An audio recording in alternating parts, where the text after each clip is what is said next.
नमस्कार साथियों, मैं जितेंद्र शेखावत आप सभी का हार्दिक स्वागत करता हूं मेरे अपने YouTube channel GS with JS पे। हम पढ़ रहे हैं राजस्थान की पॉलिटी, और राजस्थान की पॉलिटी में आज जो हम पढ़ेंगे उस टॉपिक का नाम है राज्यपाल। राज्यपाल जो है राज्य की कार्यपालिका का संवैधानिक प्रमुख होता है।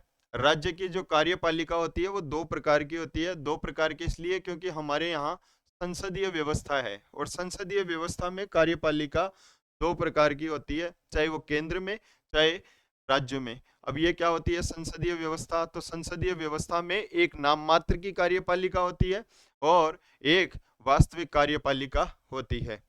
नाम मात्र की कार्यपालिका क्या है? नाम मात्र की कार्यपालिका संसदीय व्यवस्था में दो दो कार्यपालिका होती है। संसदीय व्यवस्था, और इसमें दो प्रकार की कार्यपालिका होती है, एक नाम मात्र की और एक वास्तविक वास्तविक कार्यपालिका। दोनों में क्या अंतर है? तो जो कार्यपालिका कार्य सरकार के तीन अंग होते हैं। सरकार के कितने अंग होते हैं? तीन अंग होते हैं। कौन कौन से होते हैं? तो सरकार तीन चीजों से मिलकर बनती है। एक जिसे विधायिका कहते हैं, एक जिसे कार्यपालिका कहते हैं, और एक जिसे न्यायपालिका कहते हैं। सरकार के तीन अंग होते हैं। कौन कौन से होते हैं? एक विधायिका। विधायिका का काम क्या हो? विधायिका का काम होता है अधिनियम पारित करना। इसका तात्पर्य है कि काम किस हिसाब से होंगे उनके बारे में कानून बनाने का काम है विधायिका का। विधायिका की बात करें तो हमारे देश में तीन प्रकार की सरकार काम करती है। एक केंद्र सरकार, दूसरी राज्य सरकार और तीसरी स्थानीय सरकार। इनको काम भी बांटे हुए हैं, ये सूचियां बांटी हुई है। संघ सूची से तात्पर्य है कि जिस पे काम करती हो केंद्र सरकार वो संघ सूची के विषय, राज्य सूची के विषयों पे काम करती है राज्य सरकार, और छोटे मोटे जो काम होते हैं स्थानीय स्तर के उन पे काम करती है स्थानीय सरकार। तो यहाँ हम बात करें विधायिका, तो केंद्र सरकार में विधायिका को बोलते हैं हम संसद, राज्य में विधायिका को बोलते हैं विधान मंडल।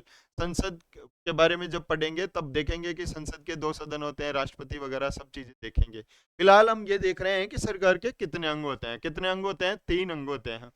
पहला अंग कौन सा हो गया? विधायिका, जिसका काम क्या है?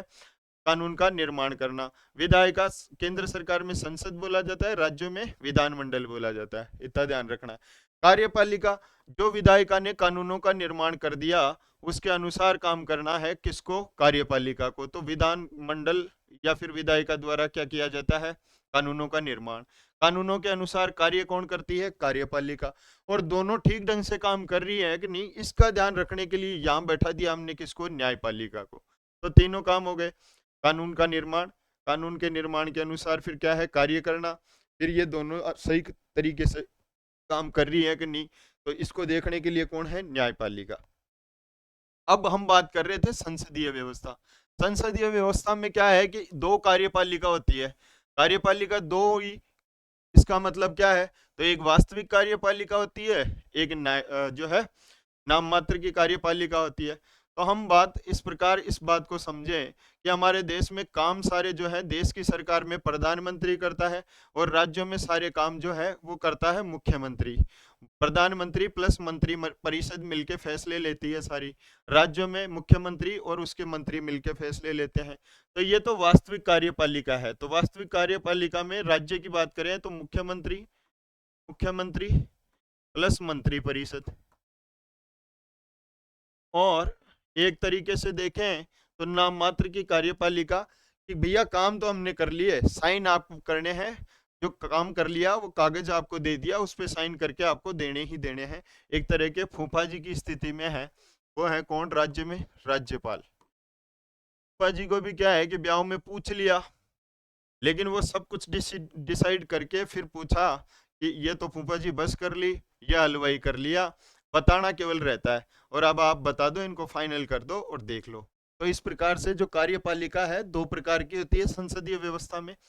और एक वास्तविक कार्यपालिका जिसको मुख्यमंत्री और मंत्री परिषद बोलते हैं, नाम मात्र की कार्यपालिका, जिसको हम राज्यपाल बोलते हैं राज्यों में। देश के संदर्भ में देखें तो उधर प्रधानमंत्री और मंत्री परिषद आ जाएगी, इधर राष्ट्रपति आ जाएगा। राष्ट्रपति भी फूफा जी की स्थिति में ही रहता है देश में। तो यहाँ सरकार के 3 अंग होते हैं, विधायिका, कार्यपालिका, न्यायपालिका। यहाँ जो कार्यपालिका की बात करें तो संसदीय व्यवस्था है हमारे देश में, तो राज्यों में भी संसदीय व्यवस्था है। नाम मात्र की कार्यपालिका, वास्तविक कार्यपालिका, 2 प्रकार की कार्यपालिका होती है। तो आ जाओ, अब राज्यपाल को पढ़ेंगे तो थोड़ा ढंग से समझ में आएगा। तो राज्यपाल, राज्यपाल की हम बात करें तो राज्यपाल राज्य में दोहरी भूमिका निभाता है। कैसी भूमिका निभाता है? दोहरी भूमिका। तो दोहरी भूमिका का मतलब क्या हुआ? 2 प्रकार की भूमिका निभाता है। एक भूमिका तो क्या होती है इसकी? तो एक भूमिका तो होती है कि ये राज्य की कार्यपालिका का, राज्य की कार्यपालिका का वास्तविक प्रमुख, सॉरी वास्तविक तो मुख्यमंत्री होता है ना, तो संवैधानिक प्रमुख होता है। और संवैधानिक प्रमुख बोल दो चाहे नाम मात्र का प्रमुख बोल दो, संवैधानिक प्रमुख। और इसको संवैधानिक प्रमुख इसलिए बोल रहे हैं हम कि जो भी काम होंगे वो इसके नाम से होंगे, अर्थात अंत में जो सिग्नेचर होंगे वो किसके होंगे? तो वो राज्यपाल के होंगे। तो राज्य की कार्यपालिका का संवैधानिक प्रमुख होता है। एक भूमिका तो ये हो गई। और दूसरी भूमिका ये होती है कि ये केंद्र सरकार का प्रतिनिधि होता है। केंद्र सरकार का प्रतिनिधि, अब हमारे देश में 28 राज्य हैं और 28 राज्यों में क्या होता है कि कभी किसी राज्य में कांग्रेस की सरकार आती है, किसी में बीजेपी की सरकार आती है, किसी में थर्ड पार्टी की सरकार आती है। और केंद्र सरकार में मान लो अभी वर्तमान में बीजेपी है, कई राज्यों में राज्यों में कांग्रेस की सरकार भी है, कईयों में थर्ड पार्टी की सरकार है। तो अब क्या होता है, केंद्र सरकार का प्रतिनिधि जो होता है, केंद्र सरकार का प्रतिनिधि कौन बैठता है राज्यों में? राज्यपाल बैठता है। अभी हमारे तो यहाँ पे बीजेपी की सरकार है, लेकिन आप लोग ये हमारा पड़ोसी राज्य है, सारों में बीजेपी की सी है, दिल्ली में भी बीजेपी की आ गई। अभी पंजाब की सरकार आप मान लो, पंजाब में वर्तमान में आम आदमी पार्टी की सरकार है। अब ये केंद्र सरकार का पंजाब में भी राज्यपाल रहेगा। 28 राज्य हैं तो सभी में राज्यपाल रहेगा। तो केंद्र सरकार का प्रतिनिधि इसे इसलिए बोलेंगे कि पंजाब में भी राज्यपाल की नियुक्ति की जाएगी, वो राष्ट्रपति अर्थात केंद्र सरकार के द्वारा की जाएगी। तो ये केंद्र सरकार का प्रतिनिधि इसलिए होगा कि पंजाब की सरकार, केंद्र सरकार ने जो निर्देश दे रखे हैं या फिर कहें कि संविधान में जो चीजें बनाई हुई है उसके अकॉर्डिंग काम कर रही है ना, ये देख रेख करने के लिए केंद्र सरकार का प्रतिनिधि बैठता है राज्यपाल। अगर लगता है राज्यपाल को कि पंजाब सरकार सही काम नहीं कर रही है और कुछ उल्टा पुल्टा करने की कोशिश कर रही है, तो वो केंद्र सरकार को कह सकता है कि आप यहाँ एक काम करो, राष्ट्रपति शासन लगा दो और इस सरकार को बर्खास्त करो, नए चुनाव करवाओ और नई सरकार बनाओ, क्योंकि अगर ये सरकार रहेगी तो देश को खतरा उत्पन्न हो सकता है। तो इस प्रकार ये 2 भूमिका निभाता है। एक तो राज्य में संवैधानिक प्रमुख होता है, सारे काम इसके नाम से होते हैं। दूसरी बात करें तो ये केंद्र सरकार का प्रतिनिधि होता है। मैंने बताया आपको, चाहे कोई सा भी राज्य हो, जिसमें चाहे कोई सी भी सरकार हो, सब राज्यों में क्या होता है, नियुक्ति राष्ट्रपति के द्वारा की जाती है। किसकी? राज्यपाल की। तो राज्यपाल की नियुक्ति, इसलिए इसको क्या कहते हैं? इसको केंद्र सरकार का प्रतिनिधि भी कहते हैं। तो आपको समझ में आ गया होगा, दोहरी भूमिका में होता है राज्यपाल। इसके बाद में हम देखेंगे क्या कि विभिन्न प्रावधान। तो ये राज्यपाल संविधान के भाग 6 में आता है, भाग 6 में। और इससे संबंधित जो अनुच्छेद हैं, अनुच्छेद तो बहुत सारे हैं, लेकिन उन बहुत सारे अनुच्छेद को हम देखेंगे जब राज्यपाल की शक्तियां पढ़ेंगे। और राज्यपाल की शक्तियां जो 5 प्रकार की है वो पढ़ेंगे हम। राज्यपाल की शक्तियां पढ़ेंगे उससे पहले हम पढ़ रहे हैं इसके बारे में जो अनुच्छेद है, बहुत सारे प्रावधान दिए गए हैं। वो अनुच्छेद 153 से लेके 162 तक इसके बारे में बताया गया है राज्यपाल के बारे में। 153 को सबसे पहले देखते हैं। 153 153 में क्या है? 153 में यह लिखा हुआ है कि प्रत्येक राज्य में, प्रत्येक राज्य में एक राज्यपाल होगा।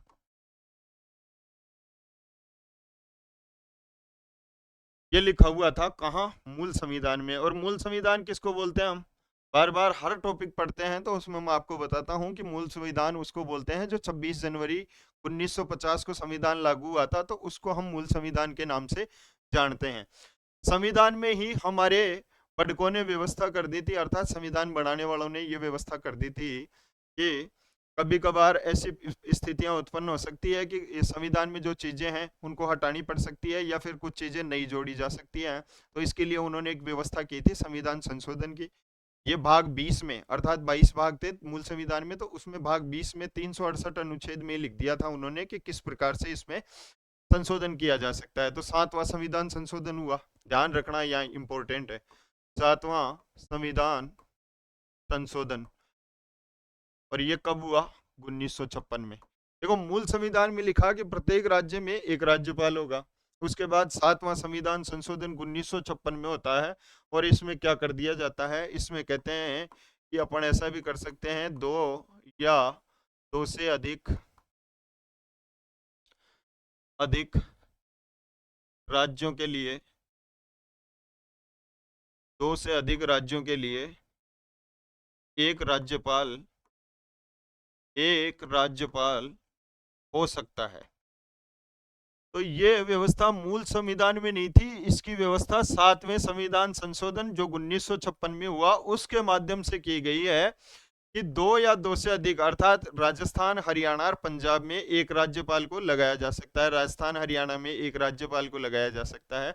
इसलिए कई राज्यों में हम देखते हैं कि कार्यवाहक राज्यपाल या फिर किसी राज्यपाल को अतिरिक्त कार्यभार दिया जाता है, और ये इसी संविधान संशोधन के द्वारा इस व्यवस्था को किया गया है 1956 में।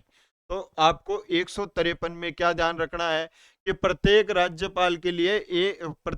के लिए एक राज्यपाल का पद होगा, और उसमें संशोधन किया गया 7वें संविधान संशोधन के माध्यम से, और फिर कहा कि दो या दो से अधिक राज्यों के लिए भी एक राज्यपाल हो सकता है। तो 153 मेरे हिसाब से आपको समझ में आ गया होगा। फिलहाल केवल इतना ध्यान रखना है, रट्टा मार नहीं करनी है। उसके बाद में लास्ट में अपन देखेंगे तो कुछ ट्रिक्स मैं आपको बता दूंगा जिससे आप एक एक अनुच्छेद के बारे में ध्यान रख सको। लेकिन अभी आप देख लो 153 में क्या हो गया, प्रत्येक राज्य के लिए एक राज्यपाल होगा। इसके बाद में हम देखेंगे 154 में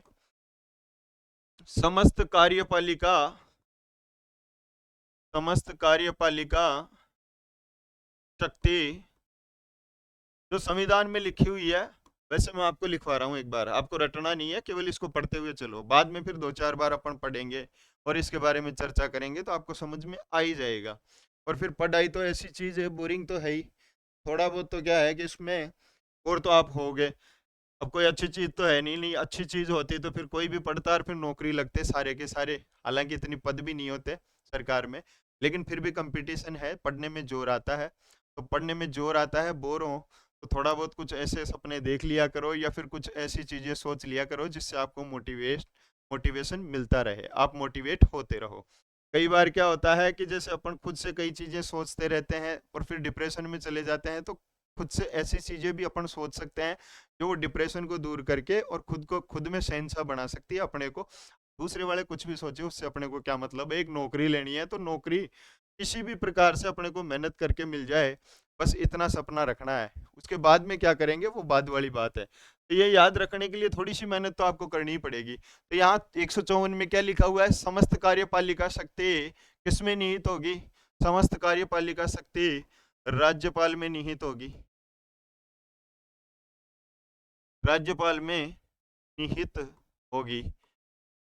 अब ये मैं ऐसा क्यों बोल रहा हूँ, तो इससे पहले मैंने आपको बता दिया कि समस्त कार्यपालिका राज्यपाल में निहित होगी। तो कार्यपालिका दो प्रकार की होती है, एक नाम मात्र की और एक वास्तविक। वास्तविक अर्थात मुख्यमंत्री, मंत्री परिषद, उन्होंने सारे डिसीजन ले लिए, लेकिन काम किसके नाम से होंगे? राज्यपाल के। तो राज्यपाल जिसके नाम से काम होंगे अपने को तो उससे मतलब है, सिग्नेचर किसके हुए, तो समस्त कार्यपालिका शक्ति राज्यपाल में निहित होगी, जिसका प्रयोग जिसका प्रयोग राज्यपाल अपने अपने अधीनस्थों के माध्यम से करेगा। किसके माध्यम से करेगा? अधीनस्थों के माध्यम से करेगा।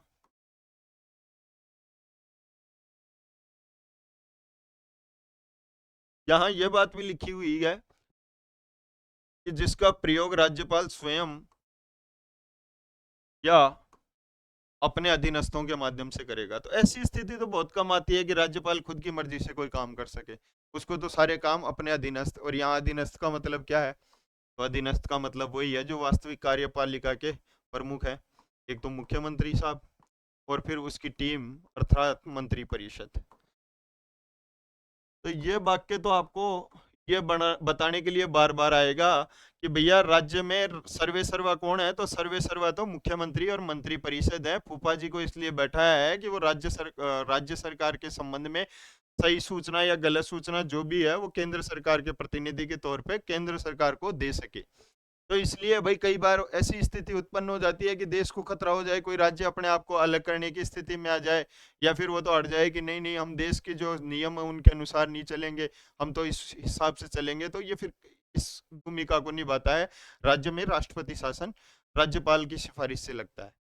तो समस्त कार्यपालिका शक्ति राज्यपाल में निहित होगी। आप समझ गए कि नाम से इसके नाम से काम होंगे।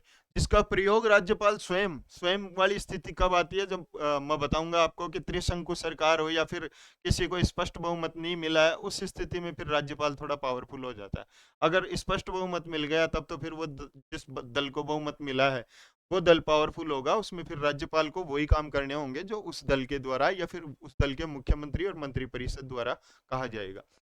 निहित होगी जिसका प्रयोग राज्यपाल स्वयं या अपने अधीनस्थों के, ज्यादातर मामलों में अधीनस्थों की माननी पड़ेगी, और अधीनस्थ कौन होंगे? मुख्यमंत्री और मंत्री परिषद। ये बात कौन से अनुच्छेद में है? तो ये बात 154 में है। इसके बाद में हम बात करें तो 155 देख लेते हैं। 155 में लिखा हुआ है नियुक्ति, और 155 में नियुक्ति है तो राज्यपाल की नियुक्ति कौन करता है? तो राज्यपाल की नियुक्ति मैंने आपको पहले बताया, राज्यपाल की नियुक्ति राष्ट्रपति द्वारा की जाती है। और राष्ट्रपति भी किसकी सिफारिश से करेगा? जो स्थिति राज्य सरकार में राज्यपाल की है वही स्थिति केंद्र सरकार में राष्ट्रपति की है, अर्थात वो भी अपने अधीनस्थों के जो सिफारिश है उसके आधार पे काम करता है। तो यहाँ राष्ट्रपति की सिफारिश से थोड़ी वो काम हो रहा है, यहाँ तो काम हो रहा है प्रधानमंत्री प्लस मंत्री परिषद, अर्थात प्रधानमंत्री जिसको चाहेगा उसको उस राज्य का राज्यपाल बनाएगा। तो राज्यपाल की नियुक्ति राष्ट्रपति द्वारा एक मोहर लगे आज्ञा पत्र से होगी।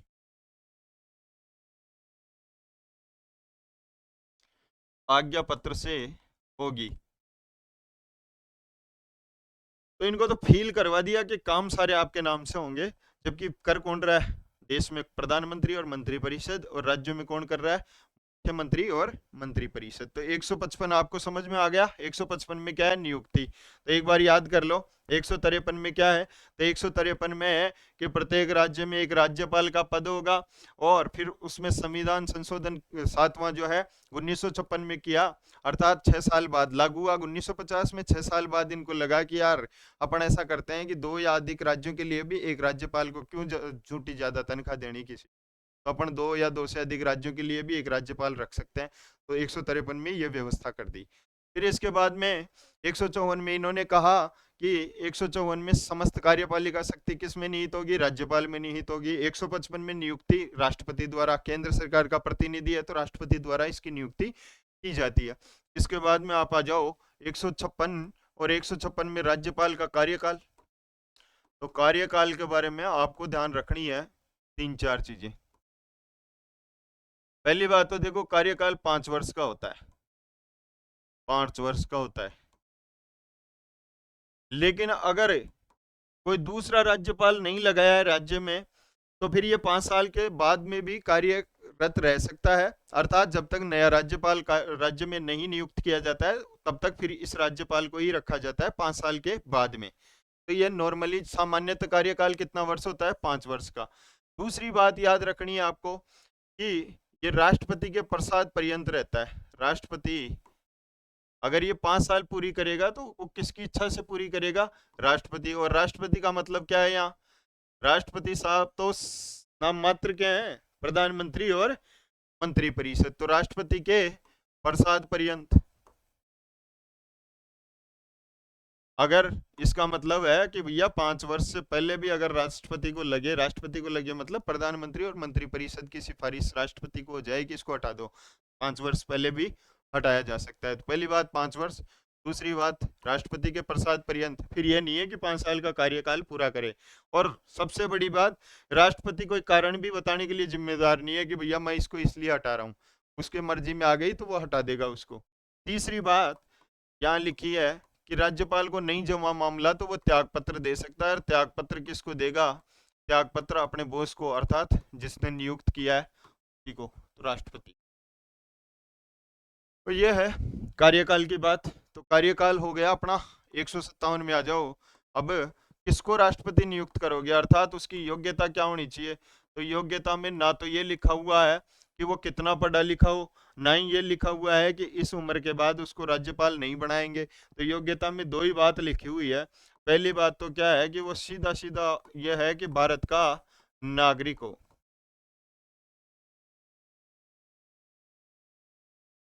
भारत का नागरिक। और दूसरी बात, न्यूनतम आयु, न्यूनतम आयु जो हो वो कितनी हो? 35 वर्ष। अच्छा एक चीज बताओ, देखिए आप, जो मुख्यमंत्री के लिए न्यूनतम आयु क्या होगी, और सरपंच के लिए, जिला प्रमुख के लिए, और बात करें पंचायत समिति के प्रधान के लिए न्यूनतम उम्र क्या होनी चाहिए? इस सवाल का जवाब दो। ठीक है। तो योग्यता में दो ही बात लिखी है, भारत का नागरिक हो और न्यूनतम आयु 35 वर्ष हो। उसके अलावा कुछ नहीं है कि भैया कितना तो पढ़ा लिखा हो, और ना ही ये लिखा हुआ है कि उसकी अंत मतलब लास्ट तक आयु कितनी हो सकती है, ज्यादा अधिकतम आयु कितनी भी हो सकती है, 100 वर्ष, 120 वर्ष, जितनी, जब तक व्यक्ति जीवित है तब तक उसको बनाया जा सकता है। 158 में क्या लिखा हुआ है? 158 में है सेवा शर्तें, और 158 में सेवा शर्तें एवं वेतन भत्ते। अच्छा ये बताओ, सबसे पहले इनके निर्धारण की बात करें कि सेवा शर्तों का और वेतन भत्तों का निर्धारण किसके द्वारा किया जाएगा? तो आप बताओ, नियुक्ति किसके द्वारा की जाती है? राष्ट्रपति के द्वारा। हटाया किसके द्वारा जाता है? राष्ट्रपति के द्वारा। लेकिन यहाँ निर्धारण जो है ना सेवा शर्तों और वेतन का, वो किया जाता है संसद के द्वारा, संसद के द्वारा। संसद, संसद से तात्पर्य है कि लोकसभा में पारित होगा पहले बिल, फिर लोकसभा या राज्यसभा दोनों में से किसी में भी पहले पारित हो सकता है, लेकिन दोनों से पारित होगा। फिर दोनों से पारित होने के बाद उसको राष्ट्रपति की मंजूरी मिलेगी, फिर वो सेवा शर्तें और वेतन भत्ते तय होंगे। एक तो काम करती है केंद्र सरकार, केंद्र सरकार तो राष्ट्र मुख्यमंत्री सॉरी प्रधानमंत्री और मंत्रिपरिषद डिसीजन ले ली, राष्ट्रपति ने कह दिया हाँ कर दो। लेकिन एक काम करती है संसद, संसद में तो पूरा प्रोसीजर फॉलो होता है, सारे सदस्य बैठते हैं लोकसभा में, लोकसभा से पारित होता है, फिर राज्यसभा से पारित होता है, फिर राष्ट्रपति की मंजूरी मिलती है। तो सेवा शर्तें वेतन भत्तों का निर्धारण जो है वो संसद के द्वारा किया जाता है। उसके बाद में हम बात करें तो सेवा शर्तें और वेतन भत्तों का निर्धारण के बाद में हम बात करें राज्यपाल को, तो राज्यपाल को एक तो मुफ्त आवास मिलेगा। क्या मिलेगा? मुफ्त आवास, रहने के लिए मुफ्त आवास, गाड़ी घोड़ा वगैरह जो मिलेंगे मिलेंगे, वेतन मिलेगा। और वेतन का निर्धारण मैंने बताया कौन करती है? संसद। और वर्तमान में कितना मिलता है? 3.5 लाख। लेकिन ये ध्यान रखे, सेवा शर्तों में राज्यपाल, राज्यपाल ना तो संसद का सदस्य होगा, ना तो संसद का सदस्य होगा, ना संसद, ना तो संसद या एवं ना ही विधान मंडल का सदस्य होगा।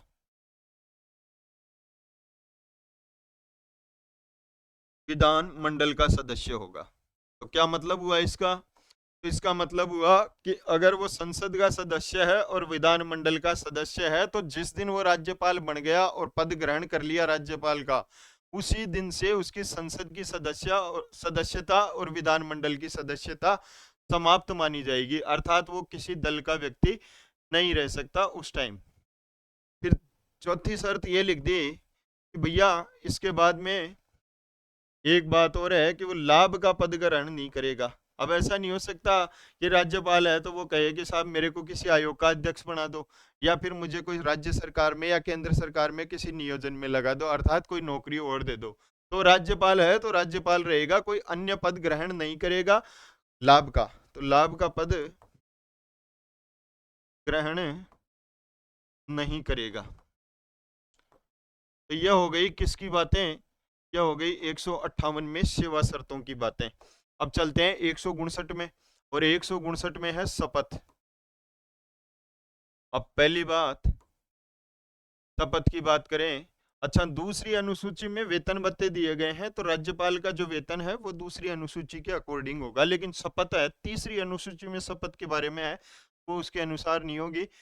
159 में शपथ, और शपथ किसके द्वारा दिलाई जाएगी, तो शपथ नियुक्ति राष्ट्रपति करेगा, हटाएगा राष्ट्रपति, लेकिन शपथ दिलाएगा उच्च न्यायालय का मुख्य न्यायाधीश, उच्च न्यायालय का मुख्य न्यायाधीश। अगर वह नहीं है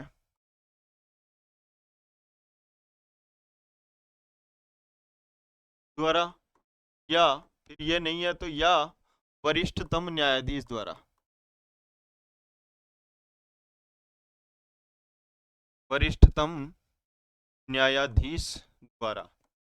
तो ये बात आपको ध्यान रखनी है साथियों। तो 153 फिर से आपको याद करने के लिए बार बार अपनी जो खुद की है वो हैबिट इस प्रकार की बनानी होगी कि चीज़ों को बार बार देखना ही पड़ेगा। ऐसा नहीं है कि एक बार आपने पढ़ लिया और याद हो गया और फिर परीक्षा दे के आ गए, पास हो गए, नौकरी लग गई, तनख्वाह मिल गई, ऐसा नहीं हो सकता।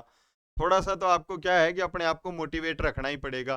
कई बार असफलता मिलती जाती है, 2-4 बार, 5 बार, 6 बार आदमी थक जाता है, फिर बाद में कहे यार मेरी तो किस्मत खराब है, तो ऐसा नहीं है। चीज़ों को आप याद नहीं हो रही तो थोड़ा ज़्यादा और प्रयास करो, नहीं हो रही है तो और ज़्यादा प्रयास करो। प्रयास के आगे सब कुछ फेल है, किस्मत विस्मत सब कुछ फेल है, कुछ नहीं है।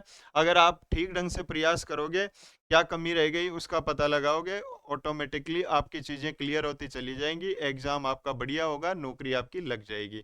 लेकिन सीधी सी गणित एक है कि खुद को मोटिवेट रखना है, डिमोटिवेट नहीं होने देना है। ऐसी परिस्थितियां आएगी कि अब यार कुछ नहीं हो सकता, इससे ज़्यादा मेरे से नहीं हो सकता, तो उस टाइम शांत बैठना है, चुपचाप बैठना है। थोड़ी देर में आपको जिसने उलझाया है इन चीज़ों में वही आपको रास्ता दिखाएगा और वापस से आपको मोटिवेट करेगा। तो 159 153 में अपन ने क्या देखा था कि प्रत्येक राज्य के लिए एक राज्यपाल का पद होगा, और फिर उसमें संविधान संशोधन हुआ 7वां 1956 में। फिर कहा कि 2 राज्यों के लिए भी एक राज्यपाल की नियुक्ति की जा सकती है। फिर 154 में समस्त कार्यपालिका शक्ति किसमें निहित होगी, राज्यपाल में। फिर इसका प्रयोग जो वो किसके माध्यम से करेगा, तो अपने अधीनस्थों के अर्थात स्वयं से, या फिर अधीनस्थों के माध्यम से करेगा। अधीनस्थ कौन, मुख्यमंत्री या मंत्री परिषद। 155 में नियुक्ति किसके द्वारा की जाएगी, राष्ट्रपति के द्वारा, अर्थात करने वाले कौन है, प्रधानमंत्री और मंत्री परिषद, लेकिन आज्ञा पत्र जो होगा वो किसके नाम से होगा, राष्ट्रपति के नाम से। फिर इसके 156 में कार्यकाल, कार्यकाल की बात करें तो कार्यकाल किसके द्वारा, कार्यकाल किसके द्वारा होगा, वो सॉरी कार्यकाल कितना होगा, तो 5 वर्ष का होगा। और 5 वर्ष का होगा तो पूरा हो सकता है क्या, बिल्कुल राष्ट्रपति चाहे तो पूरा हो सकता है, नहीं राष्ट्रपति बीच में भी हटा सकता है। उसको अच्छा नहीं लग रहा राज्यपाल को तो त्याग पत्र दे सकता है, किसको, राष्ट्रपति को। 157 में क्या है, योग्यता क्या होनी चाहिए, भारत का नागरिक होना चाहिए, 35 वर्ष की उम्र होनी चाहिए। उसके अलावा फिर क्या है, सेवा शर्तें और वेतन भत्ते कौन निर्धारित करता है, संसद। संसद द्वारा कितना वेतन दिया जाता निर्धारित किया हुआ है अभी, तो 3.5 लाख रुपए राज्य वेतन देता है, संसद निर्धारित करती है, संबंधित राज्य उसको वेतन देता है। और अगर 2 राज्यों का बना रखा है राज्यपाल, फिर राष्ट्रपति तय करता है कि किस अनुपात में उसको वेतन दिया जाएगा, अर्थात इस राज्य को इतना देना है, इसको इतना देना है। और अगर बात करें राज्यपाल की पेंशन की, तो पेंशन राज्यपाल को जो दी जाती है वो केंद्र की संचित निधि से दी जाती है। अर्थात एक राज्यपाल, कई बार क्या होता है 5-5 राज्यों का राज्यपाल रह चुका होता है, तो ये डिसाइड कैसे करोगे कि कौन सा राज्य उसको पेंशन देगा, तो इसलिए क्या है कि पेंशन जो मिलेगी वो केंद्र की संचित निधि से मिलेगी। 2 राज्यों का राज्यपाल रह रहा है, वर्तमान में है, तो राष्ट्रपति डिसाइड करेगा कि वेतन कैसे मिलेगा। लेकिन अगर एक राज्य का राज्यपाल है तो राज्य की संचित निधि से वेतन मिलेगा। वेतन का निर्धारण कौन करेगा, संसद करेगी। कौन से अनुच्छेद के तहत, 158 के तहत। सेवा शर्तें तो संसद या विधानमंडल का सदस्य नहीं होगा। इसके बाद में बात करें 159 की, तो शपथ किसके द्वारा? उच्च न्यायालय के मुख्य न्यायाधीश द्वारा, उसकी अनुपस्थिति में वरिष्ठतम न्यायाधीश द्वारा। 160 में देखें, 160 में भी आप यहीं पे देख लो, 160 में आकस्मिक स्थिति, कितना ध्यान रखना है कि आकस्मिक स्थिति। और यह आकस्मिक स्थिति क्या हो सकती है? तो आकस्मिक स्थिति हो सकती है कि राज्यपाल ने कहा भैया अपने को ठीक नहीं लग रहा तुम्हारा काम, ये पकड़ो तुम्हारा इस्तीफा, मेरा इस्तीफा आप पकड़ो राष्ट्रपति महोदय, तो त्याग पत्र दे दे, खाली हो गया पद। अगर उसकी मृत्यु हो जाए, खाली हो गया पद। अगर उसको राष्ट्रपति हटा दे तो भी खाली हो गया पद। तो ऐसी स्थिति में राष्ट्रपति की जिम्मेदारी बनती है कि वो वहां पे क्या करे, राज्यपाल की नियुक्ति करे। तो नियुक्ति कैसे? किसी को कार्यवाहक राज्यपाल बना सकता है, अतिरिक्त प्रभार दे सकता है, या फिर उस जो है राज्य का जो उच्च न्यायालय का मुख्य न्यायाधीश है या वरिष्ठतम न्यायाधीश है उसको राज्यपाल बना सकता है। तो आकस्मिक स्थिति कौन से में है? 160 में। अब चलो 161 में। 161 को थोड़ा ठीक ढंग से समझ लो, क्योंकि इसमें राज्यपाल को एक पावर है, क्षमादान की शक्ति, क्षमादान की शक्ति। और आपको पता होना चाहिए कि ये शक्ति राष्ट्रपति को भी है, और राष्ट्रपति को अनुच्छेद 72 में है। कौन से अनुच्छेद में है? अनुच्छेद 72 में। अब लेकिन राष्ट्रपति और राज्यपाल की क्षमादान की शक्ति में थोड़ा सा अंतर है। एक तो राज्यपाल क्या है, किसी के मृत्युदंड को माफ नहीं कर सकता, राष्ट्रपति मृत्युदंड को भी क्षमा कर सकता है। इसके अलावा सैन्य मामलों से संबंधित अगर कोई विवाद है तो उसको सैन्य सजा कोई किसी को मिली हुई है सैन्य सजा, तो उसको राष्ट्रपति माफ कर सकता है, उसको राज्यपाल माफ नहीं कर सकता। इसके अलावा मृत्युदंड को छोड़ के और सैन्य दंड को छोड़ के और सारे मामलों में राज्यपाल को राष्ट्रपति के समान ही क्या है, शक्तियां हैं। तो यहाँ पहली के कौन सी शक्ति है? किसी दंड को क्षमा कर सकता है, क्षमा केवल किसको? मृत्युदंड को छोड़कर, मृत्युदंड को छोड़कर। और दूसरा वाला कौन सा बताया मैंने? सैन्य वाला। दूसरा लघुकरण, ये थोड़ा सा पूछ सकता है कि लघुकरण क्या होता है। तो सजा की प्रकृति में चेंज, प्रकृति में बदलाव। राज्यपाल क्या कर सकता है कि मान लो किसी को मृत्युदंड मिल रखा है तो कह सकता है कि भैया इसको एक काम करो, मृत्युदंड मत दो, इसको क्या कर दो, क्या कर दो, इसको आजीवन कारावास में बदल दो। इसके बाद में तीसरी बात, लघुकरण के बाद में परिहार। और इसमें क्या है? इसमें सजा की अवधि को कम कर देता है, सजा की अवधि को कम। और चौथी है विराम। जैसे कोई गर्भवती स्त्री है तो उसके ये कर सकता है कि दोनों चीजें कर सकता है, प्रकृति में भी बदलाव कर सकता है और सजा की अवधि को भी कम कर सकता है। तो ये विराम के अंतर्गत आ गया। और यहाँ पांचवे की बात करें तो पांचवा जो है वो निलंबन। और निलंबन का तात्पर्य है कि अभी के लिए सजा को टाल सकता है, बाद में इसको बाद में देना। तो ये 5 काम कर सकता है, क्षमा दे सकता है, लघुकरण कर सकता है, परिहार कर सकता है, विराम कर सकता है, निलंबन कर सकता है। लेकिन उसको मृत्युदंड के बारे में क्षमा की शक्ति नहीं है और एक सैन्य मामलों में नहीं है। 161 162 में यह है कि राज्य की कार्यपालिका शक्ति का विस्तार, अर्थात राज्य की कार्यपालिका शक्ति में थोड़ा सा विस्तृत भी होगा, तो वो किसके नाम से होगा? राज्यपाल के नाम से। तो राज्य की कार्यपालिका शक्ति में विस्तार, तो ये राज्यपाल के नाम से होगा। तो हम पढ़ रहे थे 153 से 162 तक। तो 153 में क्या है? पद, एक राज्य के लिए राज्यपाल होगा। 154 में क्या है? कार्यपालिका शक्ति किस में निहित होगी? राज्यपाल में। किसके प्रयोग, किसके माध्यम से प्रयोग करेगा? स्वयं या अधीनस्थों के माध्यम से। 155 में क्या है? नियुक्ति। 156 में क्या है? कार्यकाल। 157 में क्या है? योग्यताएं। 158 में क्या है? सेवा शर्तें और वेतन भत्ते। 159 में क्या है? शपथ। और 160 में क्या है? आकस्मिक स्थिति। 161 में क्या है? समाधान की शक्ति। 162 में क्या है? जो है राज्य की कार्यपालिका शक्ति का विस्तार। तो इस प्रकार आज हमने देखा राज्यपाल को। राज्यपाल के बारे में मैंने आपको क्या क्या बताया उन चीजों को एक बार देख लेते हैं और फिर इस टॉपिक को करते हैं यहीं पे खत्म। सॉरी, टॉपिक को नहीं, इस क्लास को यहाँ खत्म करते हैं। अगले अगली क्लास में इसी राज्यपाल को पढ़ेंगे और राज्यपाल की शक्तियों के बारे में पढ़ेंगे। लेकिन आज का हम देख लेते हैं कि हमने क्या क्या पढ़ा राज्यपाल के बारे में। सबसे पहले हमने पढ़ा कि राज्य इससे भी पहले हमने पढ़ा कि संसदीय व्यवस्था है राज्यों में। संसदीय व्यवस्था का मतलब आप समझ गए कि कार्यपालिका दो प्रकार की होती है, एक नाम मात्र की और एक जो है वास्तविक। उसके बाद में सरकार के तीन अंग होते हैं, अपन ने पढ़ा था कि विधायिका, कार्यपालिका और न्यायपालिका।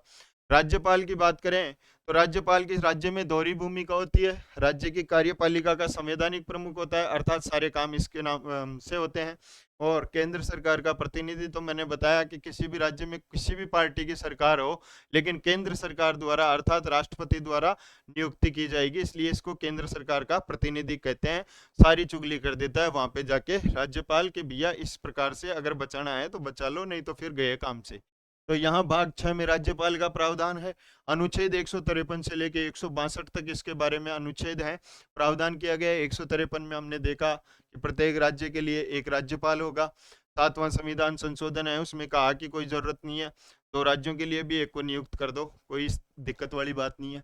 समस्त कार्यपालिका शक्ति राज्यपाल में निहित होगी, 154 में कहा। अर्थात सारे काम किसके नाम से होंगे, राज्यपाल के। किसके माध्यम से प्रयोग करेगा शक्ति का, तो मुख्यमंत्री और मंत्रिपरिषद। नियुक्ति राज्यपाल राष्ट्रपति द्वारा की जाएगी। 155 में 156 में कार्यकाल तो 5 वर्ष का होता है, लेकिन राष्ट्रपति चाहे तो बीच में हटा सकता है और खुद को अच्छा नहीं लगे तो त्याग पत्र दे सकता है राष्ट्रपति को। योग्यता की बात करें तो 157 में है, तो भारत का नागरिक हो और न्यूनतम आयु 35 वर्ष हो। इसके बाद में हम बात करें सेवा शर्तें एवं वेतन भत्ते, तो निर्धारण संसद के द्वारा किया जाता है। मुफ्त आवास मिलेगा, वेतन 3.5 लाख मिलता है। और राज्यपाल ना तो संसद और ना ही विधानमंडल का सदस्य होगा, लाभ का पद ग्रहण नहीं करेगा जब तक राज्यपाल रहेगा। और उसके बाद में शपथ उच्च न्यायालय का मुख्य न्यायाधीश या न्यायाधीश द्वारा, वरिष्ठतम न्यायाधीश द्वारा। तो देखो, लगाने का काम, नियुक्ति करने का काम राष्ट्रपति का, हटाने का काम राष्ट्रपति का, त्याग पत्र राष्ट्रपति को, शपथ किसके द्वारा, तो शपथ उच्च न्यायालय के मुख्य न्यायाधीश या द्वारा या वरिष्ठतम न्यायाधीश द्वारा। आकस्मिक स्थिति और उसके बाद में फिर 161 में समाधान और 162 में जो है कार्यपालिका शक्ति में विस्तार।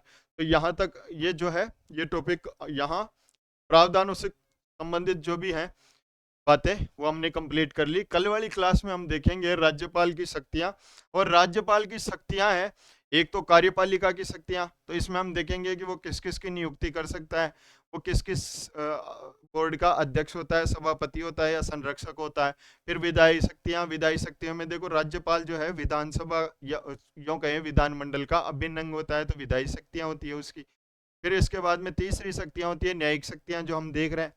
उसके अलावा चौथी शक्ति होती है उसकी वित्तीय शक्ति। और कुछ शक्तियां ऐसी होती है जो वास्तव में वो खुद के विवेक से जो है उनका प्रयोग करता है, तो इसको कहते हैं हम स्वविवेकीय शक्तियां। तो राज्यपाल की जो शक्तियां हैं 5 प्रकार की, वो कल देखेंगे। कौन कौन सी, कार्यपालिका, विधायिका, वित्तीय, न्यायिक और स्वविवेकीय शक्तियां। तो आज के लिए बहुत बहुत धन्यवाद साथियों, थैंक यू। थोड़ा सा इतना सा उपकार कर दो कि इस चैनल को सब्सक्राइब कर दो, और जो वीडियो पसंद आया हो तो उस पर कमेंट करें और लाइक कर दो और शेयर कर दोगे तो बहुत ही बढ़िया। थैंक यू साथियों।